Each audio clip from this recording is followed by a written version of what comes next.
Good evening সবাইকে। আশা রাখছি সকলে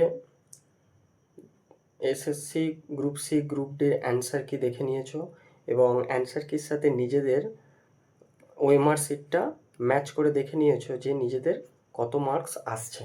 ওকে, তো আজ আমরা আলোচনা করব যে গ্রুপ সি এবং গ্রুপ ডি এক্স্যাক্টলি কত নাম্বার আসলে আমরা নিজেদেরকে সেফ জোনে রাখতে পারবো, অর্থাৎ একটা এক্সপেক্টেড কাট অফ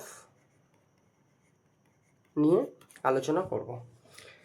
দেখো, এর আগে আমরা কাট অফ নিয়ে আলোচনা করেছিলাম, সেক্ষেত্রে অ্যান্সার কি আমাদের কাছে জানা ছিল না।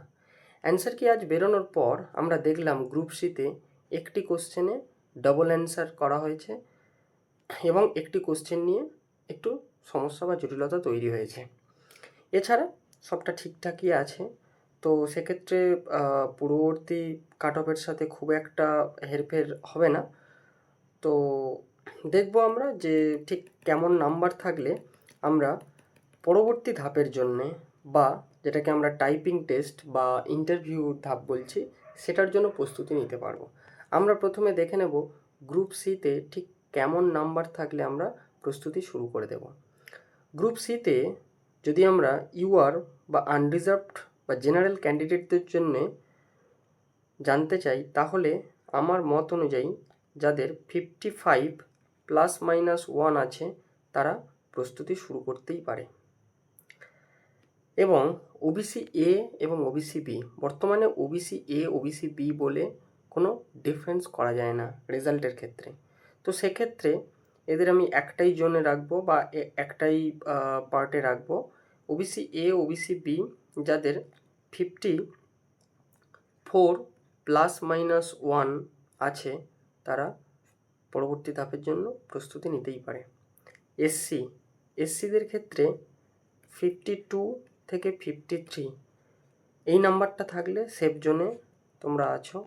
এসটি 50 থেকে 52। এবং বর্তমানে আমাদের একটা নতুন ক্যাটাগরি অ্যাড হয়েছে যেটা কিনা ইডব্লিউএসের ক্ষেত্রে আমার যেটা মনে হয় 49 ± 1 এই নাম্বারটা যেতে পারে। ওকে, আমি কিন্তু এটা আউট অফ 60 ক্যালকুলেট করছি। তোমরা এর সাথে অ্যাকাডেমিক নাম্বার, অর্থাৎ অ্যাকাডেমিক নাম্বার যাদের ফার্স্ট ক্লাস রয়েছে তারা 10 পাবে, যাদের সেকেন্ড ক্লাস আছে তারা 8 এবং বাকি 6, অর্থাৎ যাদের 60% নাম্বার আছে বা 60+ মাধ্যমিকে রয়েছে তারা 10, যাদের 50+ আছে তারা 8 কিংবা তার কম হলে 6, এইভাবে নাম্বার ডিস্ট্রিবিউশনটা রয়েছে। এবার আমি এটা কিন্তু আউট অফ 60 বললাম যে কার কেমন হতে পারে এই কাট অফটা। আর যদি আমরা এর সাথে অ্যাকাডেমিক নাম্বার এবং 5 মার্কস ইন্টারভিউ অ্যাড করি তাহলে সেক্ষেত্রে কেমন হতে পারে আমি জেনারেল দিয়েই একটা আলোচনা করে দিচ্ছি। তোমরা প্রত্যেকে তোমাদের নিজেদের অ্যাকাডেমিক নাম্বার বা যদি কারোর এক্সপিরিয়েন্স থাকে সেটা অ্যাড করে দেখে নিও।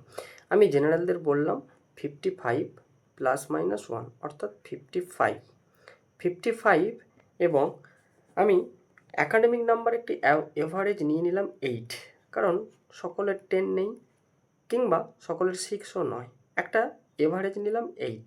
ওকে, তো এর সাথে আমি 8 অ্যাড করলাম, প্লাস কারোর 5 মার্কস 2 মার্কস 1 মার্কস এমন এক্সপিরিয়েন্স থাকতেই পারে।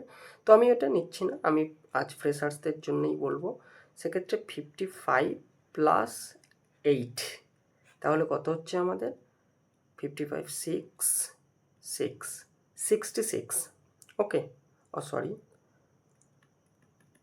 ভুল হলো, 55 + 8। ওকে, তার মানে আমাদের কত হচ্ছে 8 5 13 1 6 63। দেখো, তাহলে আমরা দেখলাম যে 63 এই নাম্বারটা যদি কারোর থেকে থাকে তাহলে তারা পরবর্তী ধাপের জন্য প্রস্তুতি শুরু করে দাও। 63 এর সাথে ±1 ধরে রাখো, এটা ধরে চললে আশা করা যায় প্রত্যেকে সেফ জোনে রয়েছে। এবং অন্যান্য ক্যাটাগরির ক্ষেত্রে OBC A ST SC EWS প্রত্যেকে যেমনটা আমি বললাম তার সাথে 8 অ্যাড করে নাও, নিয়ে একটা ক্যালকুলেট করে দেখো তোমাদের এই নাম্বারটা আসছে কিনা, এবং যদি এই নাম্বারটা চলে আসে তাহলে নিজেদেরকে সেফ জোনে রাখো এবং পরবর্তী ধাপের জন্য প্রস্তুতি শুরু করে দাও। চলো এবার আমরা গ্রুপ ডির একটা এক্সপেক্টেড কাট অফ দেখব। গ্রুপ ডির অ্যান্সার কিতে দেখলাম যে 2টি কোশ্চেনে ডাবল অ্যান্সার রয়েছে এবং একটি কোশ্চেন রং দেওয়া রয়েছে। এই যেটি রং দেওয়া আছে এটা নিয়েও বিতর্ক তৈরি হয়েছে, অনেকে বলছে অঙ্কটি সঠিক অথচ রং দেওয়া হয়েছে। তো এই বিতর্কের জায়গাগুলো যদি ছেড়েও দিই তাহলে আমরা একটা যদি এক্সপেক্টেড কাট অফ বের করতে চাই তাহলে কেমন আসছে জেনারেল ক্যান্ডিডেটদের জন্যে যাদের 37 ±1 রয়েছে তারা নিজেদেরকে সেফ জোনে রাখতে পারো। OBC A, OBC B, OBC B 36, এসসি 34 থেকে 35, এসটি 33 ±1।